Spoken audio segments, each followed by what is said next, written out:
Well, welcome to another edition of Taking the Mikel, a spin-off of the Obi-Wan podcast made possible by BetWinner. It's a brand new season.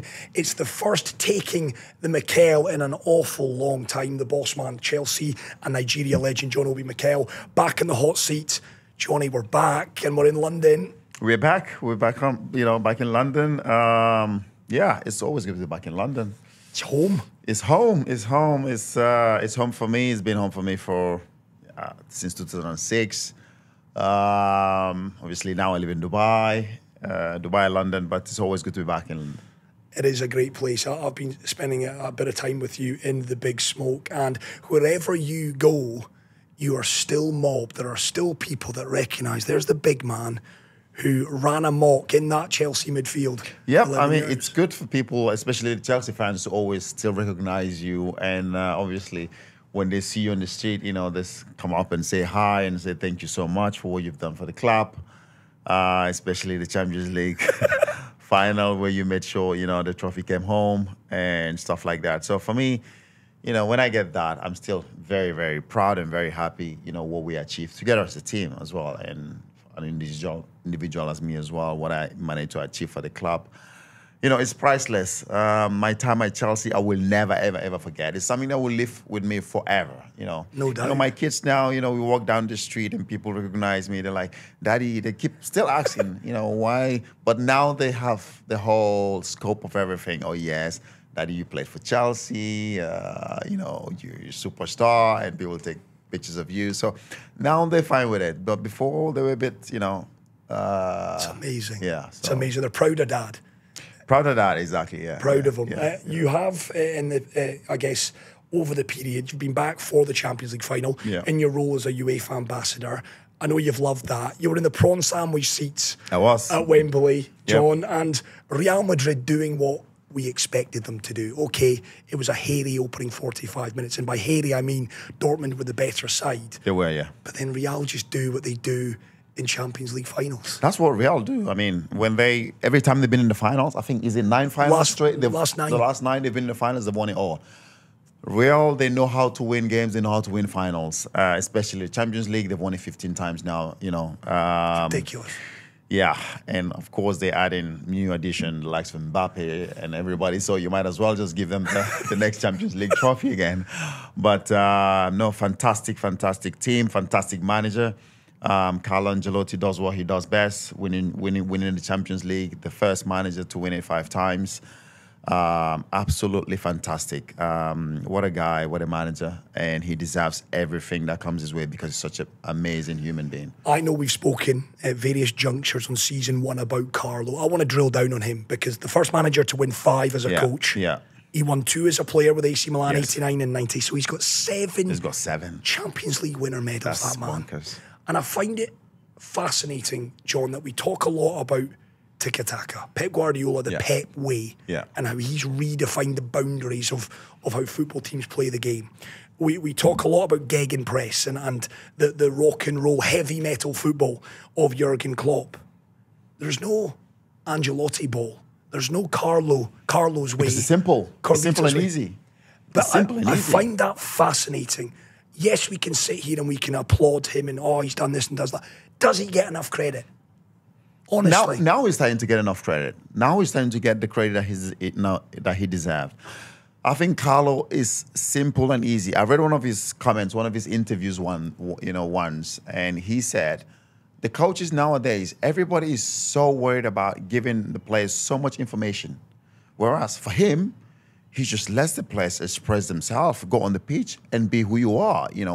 Carlo doesn't put so much pressure on the players. He doesn't give you too much information. He just lets, because he knows what you're capable of. Go out there and perform.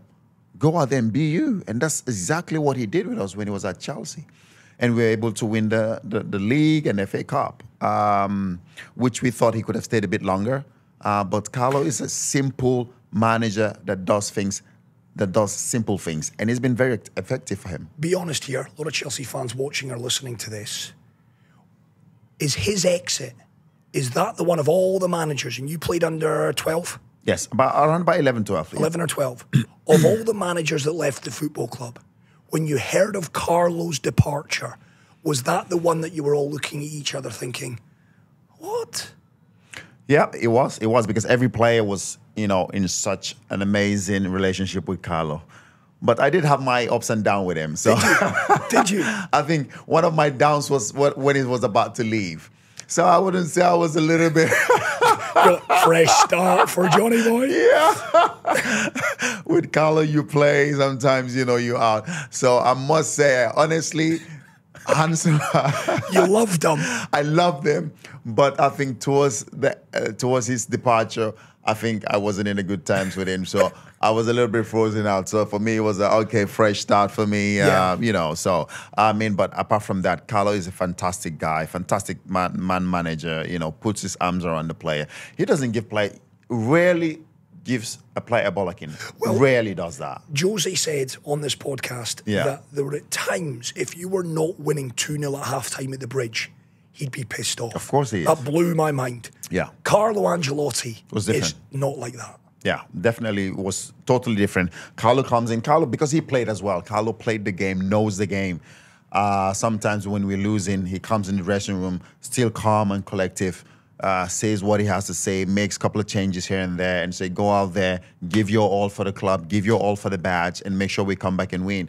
Whereas Mourinho, tables are flying, cups are flying, bottles are flying everywhere. So it just shows you everybody has their own different way of getting the players to respond. Gus Hiddink was the same, similar to Carlo Ancelotti, similar way of man management. They put their arms around the players. You watch Carlo Ancelotti, you see him with Frank Lampard talking to Frank. You think Frank is his son. Put his arm around Frank, put his arm around JT. The big players, the senior players. But he still does that because he needs them. These are the players that we need. They have to perform. They're the leaders. You need these players. You carry them alongside you, and it makes your job easier. And that's what Carlo and Gus does. Mourinho is totally different. If you're not performing, it doesn't matter who you are, you're out of the team. I remember interviewing Gary Kirsten, South African cricketer who led India to Cricket World Cup success. And I always remember this, he said that you cannot teach MS Dhoni how to play cricket. Yeah. You simply can't. You can't. All you want to try and do is create an environment with which these individuals can flourish. And listening to you, John, that sounds like Carlo. He's won 5 Champions Leagues. 2003, 2007, the Shevchenkos, the Kakas. Yeah. Then moving on to, obviously, the likes of your the greats that he's had at Real Madrid, the Cruzes, the Modriches, the Ronaldos. He's not telling them how to play football. No, he doesn't. He's emboldening them to reach their full potential. Exactly. You've just said it. He's creating an environment where these players are happy, comfortable, happy. If a player is comfortable and happy, the player performs well, especially top senior players with massive egos. They have massive egos. You have to find a way as a manager to nourish that ego, to make sure that ego is pampered. But they still have to fucking perform. Yeah, of course. If they don't, you have to get them out. You have to let them know that, okay, I pamper you. I make this environment very good for you as a top player, but you have to give me what I want. You have to perform. And that's what Carlo is very, very good at. And I must say, everybody's singing praises on Jude Bellingham. I will have to say this. If Jude didn't have Carlo Ancelotti in his first season at Real Madrid, I really doubt he's going to perform the way he's very done. interesting. Carlo has, as cool and calm as he is, he's made that place welcoming for Jude to come in and be who he is, perform. I watch him sometimes play. He makes mistakes. Some games he's not great. But Carlo as he is, he lets him be who he is and perform. And that's why we're seeing the best of Jude Bellingham. You played the game at the elite level. It's a conversation that I know it fills pubs up and down. I was about to say the land. Everywhere, really. A lot of football fans will debate about this. As a football player at the elite level, John, do you want a manager who is phenomenal at man management, or is the most important thing a real tactical acumen, someone who gets the nitty-gritty? If you had to say what's more important for an elite footballer, what is it? The tactical or the man management? I think the man management for me, really. Yeah. I think the man management, because the man management, like you've said, you have the players coming. These players, they do know how to play the game. They know how to win games. You just have to create that environment. And create the man emotion. Management, exactly. That comes with all that. But saying that as well. Of course, you need a manager like a José Mourinho who knows the tactical side of the game. If we're losing 2-0 sometimes, he takes, he makes a strange or crazy substitution. Everybody's like, what are you doing? But then the players come in and it works. Yeah. It works because he is very good at that. Deconstructing a game. And changing the game, reading the game, making sure we know how to be solid. If we have to attack, we attack. And Jose is the best at that. Jose he knows the tactical know-how of how to win a game, how to draw a game. Whatever he wants in the game, he knows exactly how to get it. We'll get to Jose. He's got a new job. I want to get to him on this edition of Taking the Mikel. But I want to stick with the Champions League final because the biggest news, forget Real Madrid winning it. Yeah. Forget Carlo Ancelotti winning a 5th as manager and a 7th overall. You bumped into the godfather, if you will. The godfather, exactly. Not Vito Corleone. We're talking Sir Alex Ferguson. Were you shitting yourself, John? I was shitting myself. I was like, shall I go and say hi or what? Because I was there. He was sitting over there with a couple of friends. David Gill was there as well. Former chief executive. Yeah, former chief executive. He was sitting with him. I was like, oh my God, he's sitting with the whole gang. Shit. The whole mafia is there. So I was sitting where I was sitting. I was thinking, shit. Do I go over? Do I go over and say hi? And good on you, John. I was like, you know what? Fuck it. You thought about the picture on the gram as what you thought. It's been fucking 18 years right now. I'm sure by now, there should be some. Yeah, of course. And I went over. I was like, hi, boss. He's like, oh, is it the one that got away? I was like, is that what he said?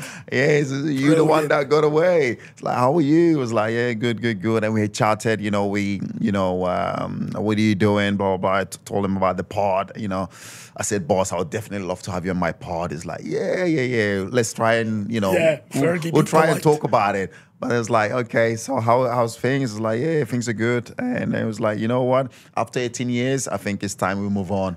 I'll have to say, yes, definitely, I've forgiven you. So it was an amazing time for me, obviously, to see him as well, because I haven't seen him for such a long time. And to finally shake his hands and speak to him after everything that went on. And he was so amazing about it. It was so amazing. I doubt if I met him about, 10 years ago, I would have, it might have been much different. But, so chill, relaxed. And, we had a very, very good chat. I mean, it is, again, it's a huge compliment to you, John. And I know, listen, a lot of managers have backed you and they've started you. And Champions League final, for goodness sake, Roberto Di Matteo turned to you. But it's not lost on me as a Man United fan that you as a 17-year-old boy going over there for 2 weeks, impressing Keano and Paul Scholes. Yeah. Sir Alex Ferguson, one of the best. Some would say the greatest to do it. Yeah. He wanted you. He wanted me. He wanted me big time. He wanted me big time. Even David Gill yesterday was talking about it. It's like, he was telling a friend of mine, was like, he made my hair. I had a beautiful hair, and he turned my hair to gray color hair. His transfer, the whole saga, turned me to gray hair. But it just showed how much they really, really wanted me. Fergie wanted me. David Gill wanted me. The players, Keano wanted me because I used to train with them. Post Scholes, Nicky Butt, obviously Roy Keane used to be the man. He was the man. He protected you. He was the protector. I remember every time Sir Alex had to pick a team, he used to stick me together with Keano to protect me from the likes of Post Scholes and Nicky Butt. The training was like, they're thinking if you're coming in. Exactly. So if they give me one, Keano will reply. So I mean, it was absolutely. I had an amazing time there, and he really, really wanted me to sign for United. But it happened. Listen, the rest is history. The rest is history. And I had an amazing time, amazing career at Chelsea. I will never regret my career. And winning has always been my driving force. Growing up, I dreamt of playing for the Nigerian national team. My passion led me there. The support and unity of players and Nigerian fans led us to the final. Together, we won the African Cup of Nations.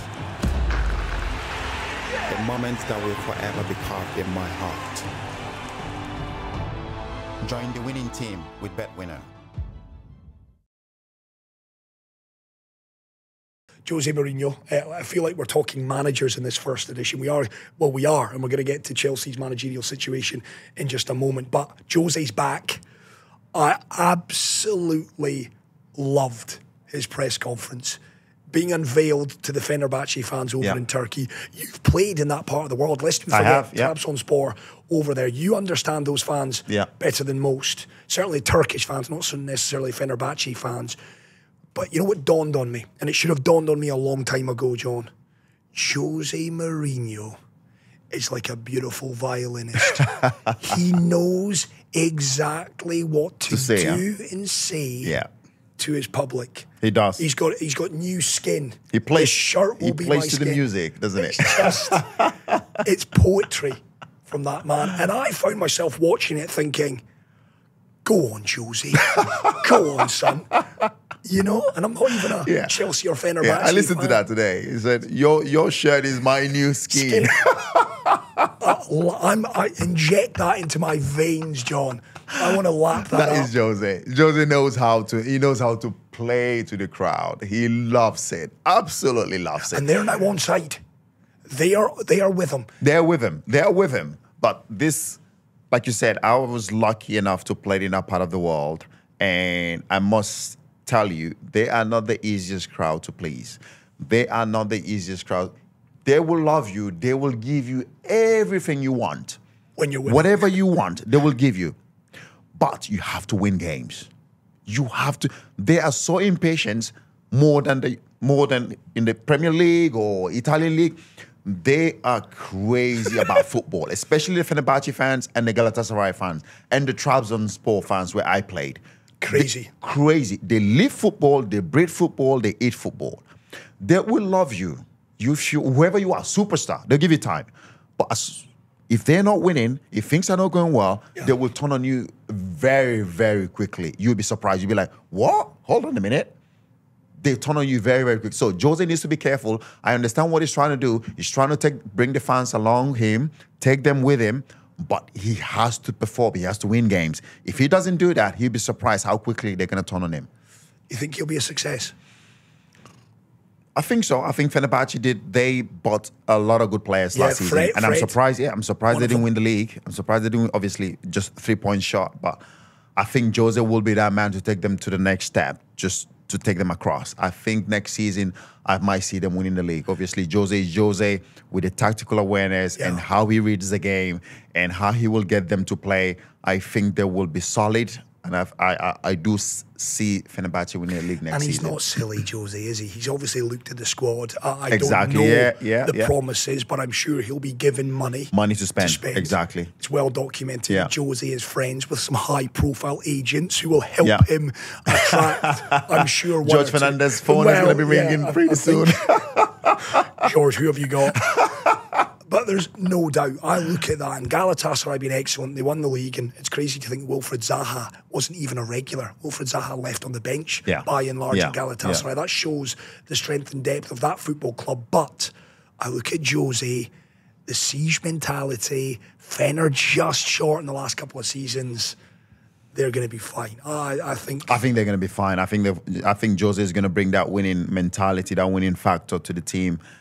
Wherever he goes, that's what he does. He wins trophies. He gets the team to have that winning mentality. Straight away, if he walks into a football club, I know exactly the first meeting, what he's going to say. I am here to win. Yeah. If you either with me or you out of the door. You have to change that mentality. This is not a holiday. You're not here on a holiday. You're getting paid to work and to win. That is going to be, I know his first message every time he walks into a football club. He tries to change the mentality, not just the players, the staff, the cook, the cleaning, whoever everybody has to have that winning mentality, carries everybody along. And that's why it's so intense when José is around. You have to buy into his system and what he wants to do. Otherwise, you're out of the door. Not lost on me. Steve Clarke, he gave him a coaching job at Chelsea. He likes to surround himself either people at the club or who know the culture. Aitor Karanka, famously at Real Madrid. Yes. I'm thinking, see where I'm going with this, John? You've been in Turkey. You understand the league. Is José going to be calling you for a coaching gig? Maybe. He's going to be calling me to be the midfield coach, probably. I love that, John. Hey, listen, take us along with you.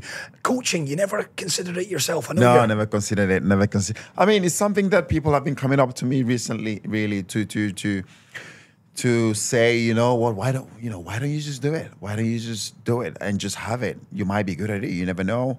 But I think the past 6 months or something like that, I've been looking into it, trying to see if that is something that I would love to do. Don't tell us that, John. The podcast's just taking off. I don't want to lose you to Jose and Fenerbahce, but watch this space is what you're telling us. Yeah, watch this space, yeah. Right, we're going to get to Chelsea. Of course, you are a Chelsea legend. A lot of people watching, listening to this podcast. The Chelsea managerial situation. Enzo Maresca confirmed as Chelsea boss. The secret, worst kept secret in football. 44 years of age. A disciple of Pep Guardiola. Yep. I'm ticking all the boxes here. He's a good age. He's worked under Pep. Greatest respects. He's coming from the Championship. Okay, as a champion with Leicester City. Yeah. 1 year in the job there. That is a heck of a leap. That's a heck of a leap. A heck of a leap. Massive, John. massive.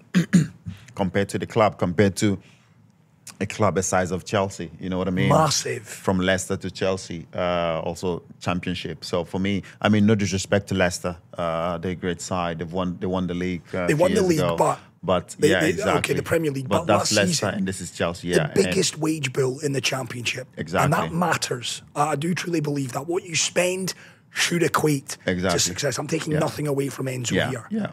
But it was the biggest budget in the league. It was. He got them up. So he's done what was expected. Now that's a little bit one-dimensional. You've got to look at the full story. I'm told, tactically, coaching-wise, he is brilliant. He is. I've watched Leicester play.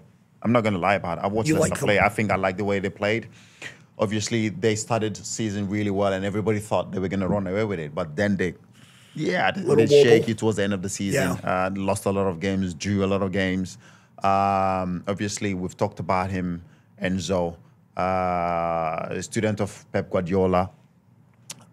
Obviously, if you work with Pep, you must know how to. You must love the game. You must know the game. You must read the game, breathe the game, eat the game, sleep the game. Because that's how Pep works. You must be somebody like that to be able to work for Pep for such a long time. So for me, looking at it and watching Leicester play, he seems to me as a manager who knows exactly what he was doing. Sometimes when I watched Chelsea last season, it felt to me like some of the players didn't know exactly what they were doing on the pitch. But I think with Enzo, I think it's going to be different.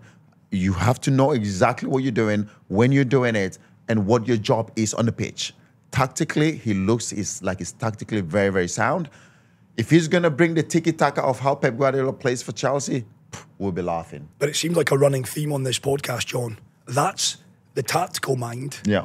Is man management. I was interested to read an interview with Harry Winks, Tottenham Hotspur, getting a mention on this pod.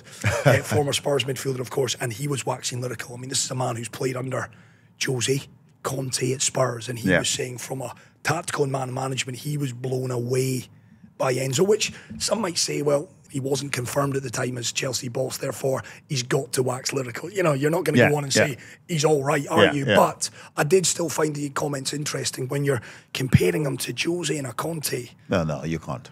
No, come on. You think that's Harry getting carried away? Yeah, he's just getting carried away. Come on. You can't compare Jose with Enzo. Come on. He hasn't even managed in the Premier League. This was Championship. No disrespect to him, but this is Championship. And this is a massive, massive leap for him. Now, is he going to come to Chelsea? We have to start winning. We have to win. Last season was a disappointment. Yes, we're in Europe. We finished 6th position. Not bad in the end. Yeah, but not bad from where we started. But you're right. It's Chelsea. Exactly. This is Chelsea Football Club. We don't want to be, sorry to Manchester, I know it's your football club, but we don't want to be a Manchester United. We want to be, this is Chelsea. We want to be competing to win trophies. We win trophies. That's what we do. You know what I mean? So if Enzo needs to come in, and let him, I don't want him to get this confusing. Yes, he must get a 5-year contract, but if he doesn't win, the fans are going to turn on him. Yeah, they will. And once the fans turn on you, the owners have a decision to make. So we have to win. We have to at least see ourselves competing to win the league. We have to be there about 2, 3, 4 position. We have to be there. This is not a season to experiment. We've done that last season. And that's why I thought In my opinion, what I would have done is to give Pochettino the start of the season because we finished the season well. Yeah, you did one. It just looked like exactly that he's just about turning the corner, trying to get the players to understand his philosophy, the way he wants the team to play, his tactical awareness, the way he wants the team to set up. And it looks like for the first time, he found his first 11. Yeah. He actually found his first 11. So I thought he would have been given the start of the season, but hey, the owners made a decision. Let's hope Enzo come in and does the job. Now, the owners, it's their club, essentially, as football fans. But it is the fans' club, first of all. It is. But ultimately, if a few fans turn their backs, the owners won't be going anywhere, John. You know what I'm saying? Yeah. They've bought that football club. However, that all being said, my goodness, they've got to get this right. They have to. They do not want to go. And you know what springs to mind with Chelsea? And it'd be great to get people's thoughts when they're listening and watching this. We saw Gillette and Hicks, American owners at Liverpool, long back before Fenway Sports Group took over. And it went awry quickly. It was like rope was slipping quicker and quicker and quicker. Hicks and Gillette hated up there in Merseyside. If this goes wrong with Maresca, after Graham, after Mauricio, now Enzo, where on earth did Chelsea go? Exactly. This is a huge, huge decision. Huge decision. Because if we start the season poorly again, and then we start going on, everybody starts saying, give him time. What time? Yeah. What time? We have to compete. We have to win games. Right, it's Chelsea, so I know it's a bit like Man United. Trophies are the currency that those clubs deal in. But what's success? Is a top 4 finish, given that Chelsea finished 6th last season. If Enzo takes Chelsea into the Champions League places this coming season, is that a success, John? Because I hate it. A club like Chelsea's trophies, but we've got to be realistic. Yeah. For us back then, we never counted that as a success. No. We never counted it as a Winning success. The league success. We have to be competing to win the league. If we're not first position, we're second position. At least we want to see yourself 2-3 weeks before the end of the season. We're there. Yeah. We're there competing. We're there fighting. We know every game is important then, because come towards the end of the season, you want to know that if I'm going to play Manchester City, Manchester United, I want to know that that game counts. It will count for something. You don't want to go there to play just for a farewell game, or to hand them over the title. No, we want to be there competing and challenging for that title. So, 4th position next season, is that a success compared to where we're coming from last season? Yes. Yes, it is a step forward, but we want to be winning trophies. We want to be winning trophies. You know what I mean? So I'm sure the Chelsea fans, they've been patient, but if we don't start the season well next season, that is going to be a catastrophe. It will be a bad decision from the owners, and they will have to, I don't know what they have to do, because the fans will turn on them, and they were going to turn on them massively. Mutual decision for Poch and Chelsea to part ways, listening and reading between the lines. Maybe Poch demanded some more control, and perhaps the club decided that they didn't want to cede that control. They've got a clear model, and Enzo fits into that model. And what is that model? Is that a model whereby the manager is not allowed to... He's a head coach. Exactly. He's not allowed to make decisions on the pitch of how the team has to play. Because at the end of the day... I think a coach there will be... What you've just said there is the owners will want to play a certain way. Enzo will know that. But recruitment and bringing in players, to your point, I don't think Enzo will have exactly. much. So he'll have a say, but he's not got the definitive. So what's that telling us? You have people, business owners, who has never played the game, have no clue about the game. They have to tell the club how to play. And well, you've got 2 sporting directors. That is ridiculous. You've got 2, John. You've got Lawrence Stewart and you've got Paul Winstanley, which, again, the question I ask is, when you look across world football, how many top clubs have 2 sporting directors? That would be a question I would ask. Unbelievable. I don't want to see either of those individuals lose a job, by the way. Of course. I'm just making the point. Of course. It seems a little bit like too many cooks. Yeah, I mean, when you look at the top clubs, I don't think any sport director goes to Manchester City and tell Pep Guardiola how to play. No. Or tell Jurgen Klopp how to play. A manager should come in and play the way he wants his team to play. And I just see that happening at Chelsea next season, whereby Enzo doesn't have a say of how he wants his team to play. Now tell me, how are we going to become successful? That is absolutely ridiculous. Well, the good news, and it's not all doom and gloom, there is a great nucleus of a real exciting Enzo Fernandez. We've not seen the best of him yet. No, we haven't. Moises Caicedo, you know my thoughts. I think there is a player there. Ended the season well. Nicholas Jackson ended the season well. Mudryk is coming into a bit of a game. You're still not having him, are you? No. I love their dismissive. No. He needs to cut the hair. He needs to get rid of the tattoos and focus on playing for Chelsea Football Club. I love that. Noni Madueke, do you like him? Fantastic player. I thought he was a spark to come to the end of the season. He was that little spark. I know, yes, Cole Palmer was the guy, but Madueke finished the season really well. He did. Chipped in few goals, created some chances, was the spark. He was the guy who wanted everything went through him. He was creating chances. He was the spark that we needed. He was that guy who was trying to do something on the pitch. And I'd like to see Raheem Sterling as well next season. Yes, first season. I'd like to see him next season, have a much, much better season. Yeah, I'm kind of with you on that. Wrapping up, Enzo's in. That's confirmed. Enzo Fernandez needs to, I think Enzo needs to come in, if we need to be successful next season, Enzo needs to find a way to get Enzo Fernandez and Caicedo. Yeah. He needs to find a way to make sure to bring the best out of these two players, because for me, they are world-class players. They're fantastic players. And you've got Lavia, we have Lavia as well, I think. That's the three. Yeah, that is the three that I think if you find a way, these are fantastic three players, young, energetic players. Find a way to get the best out of them, just the way Poch got the best out of Cole Palmer. Yep, if he can be able to get these guys to perform, I am telling you, Chelsea is going to be a different team next season. You know what also helps? Keeping Reece James and Ben Chilwell fit. Yeah. John, because let's be honest, I feel for Poch a little bit in that regard. Yeah. If those two players stay fit, Reece is up there.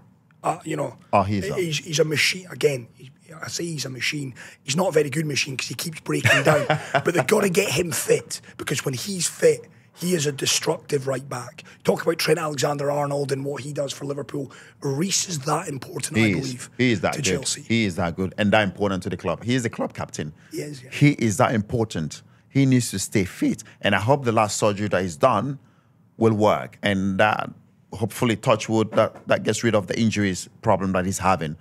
We need him fit. We need him fit next season, and he needs to stay fit for the club. And if he stays fit, my word, he is a machine. He is a machine. The crosses that he puts in, the chances that he creates, we need that. Of course, you've just talked about Jackson finished the season well. I agree with you on that. He runs around. He does what he has to do. We need a goal scorer. We need somebody who's going to stick the ball in the back of the net. It's because you got 15% We need to go out cut. there and spend 100 or whatever million and get that player in, because we need goals. Yeah. We watched last season, we've created lots of chances where we haven't taken them, and then it ended up costing us the game. We need a top striker who's going to come in and score goals. You want that 15% cut, John? I know where we're going with this. I know, listen, it's tongue-in-cheek and Victor Osimhen, and there's a lot of fans that will plead on social media for you to get that deal over the line. Of course, you've got no control over that, but no, I don't. Victor's still your boy. Still my boy. Still a player that I think if he comes in, I've said it time and time, yes, he's not the most technical player. But he's a bit like Haaland. He will score you goals. That's what we need. That's why he's a striker. He's there in the box to score goals. What else? A couple of centre-halves? Couple of centre-halves. I was going to say that. Thiago Silva is leaving. We need a couple of centre-halves. I don't think Badiashile is the guy for Chelsea. No. We need Dezazi. No. They're still young players. They will develop. We need a proven two top centre-backs who are going to come in there and stabilize that back four. We need that player. Goalkeeper. You okay? Petrovic did okay. He did well. He did well. I think Petrovic can be given another season. I think Sanchez also is good. But I think for me, we need two centre-halves, world-class centre-halves. That's what we need. A striker. Anything else? Wide? I think we need a player wide. Yeah, we need a player wide. Yeah. Creative. I think Nkunku is going to have a good season next season. Well, he needs to get fit. He needs to be fit as well. He needs to have a good pre-season under his belt. I think he's going to have a good season if he does that. Let me put this fella forward. I know Chelsea were interested in him 12 months ago. I believe other clubs, Manchester United, Newcastle included, Michael Olise at Crystal Palace. Oh. Is he the kind of je ne sais quoi? He is that je ne sais quoi, but is it a je ne sais quoi for Chelsea? That's a problem. I love that. Maybe it's for Man United or Newcastle. I think he will be much, I think you're looking at him thinking he's a Man United player. Yeah, I think so. disagree. I I'm think rubbing my hands at that, John. But if we get him at Chelsea, you'll be very, very pleased. But I think it looks like he's going to Manchester United. Number 9, to help Nicholas to take that burden off. Yeah. Another wide player, 2 centre halves. Yeah. Enzo Maresca in charge. Yeah. Successful season incoming. Successful season. I think also Nkunku and Modric. Modric, he needs to get his hair right. He needs to. I was gonna swear, he needs to fucking get his hair right, because if he does, he's such a good player. Pace, power, quick, good on the ball. But he needs to get his act right. He needs to forget about the whole hair, whatever, the tattoos. No, play fucking football and win those games. Old school, John. Yeah. Any good barbers out there, we'll put you in touch with Mudryk, cut his hair, and we might just see a proper player there next season. Listen, John, always great. Taking the Mikel, episode 1 is in the can. Brand new series. Want to just wrap up. Obi-Wan podcast made possible by BetWinner. They're back on board for season 2. Big shout out to BetWinner and their continued They're always support. on board. I mean, it's incredible. I love these guys, and they have backed us from the hilt, from the start. Yes. I've got to just tell our viewers and our listeners, season 2, we're on it. More big names. Your contact book is a large one, John. It's going to be another cracking series. We're pushing the envelope, mate. We have to keep going up and up and up. We're getting the guys. We're getting everyone. We're getting the guys. The phone book is working. We have to make sure we get the big names that everybody, our fans, our listeners, that they ask us to get, and we're trying to make sure that we bring to you guys exactly what you guys want to listen to. And your profile, John, Talk Sport, Be in Sports. You're a UEFA ambassador. Jose's trying to coach you as his assistant at Fenerbahce. You're going from strength to strength. Just don't forget about our humble pod. No. This is our baby. This is the baby. This is the baby. Together with BetWinner, we're gonna make sure we are here, and and the podcast just keep growing.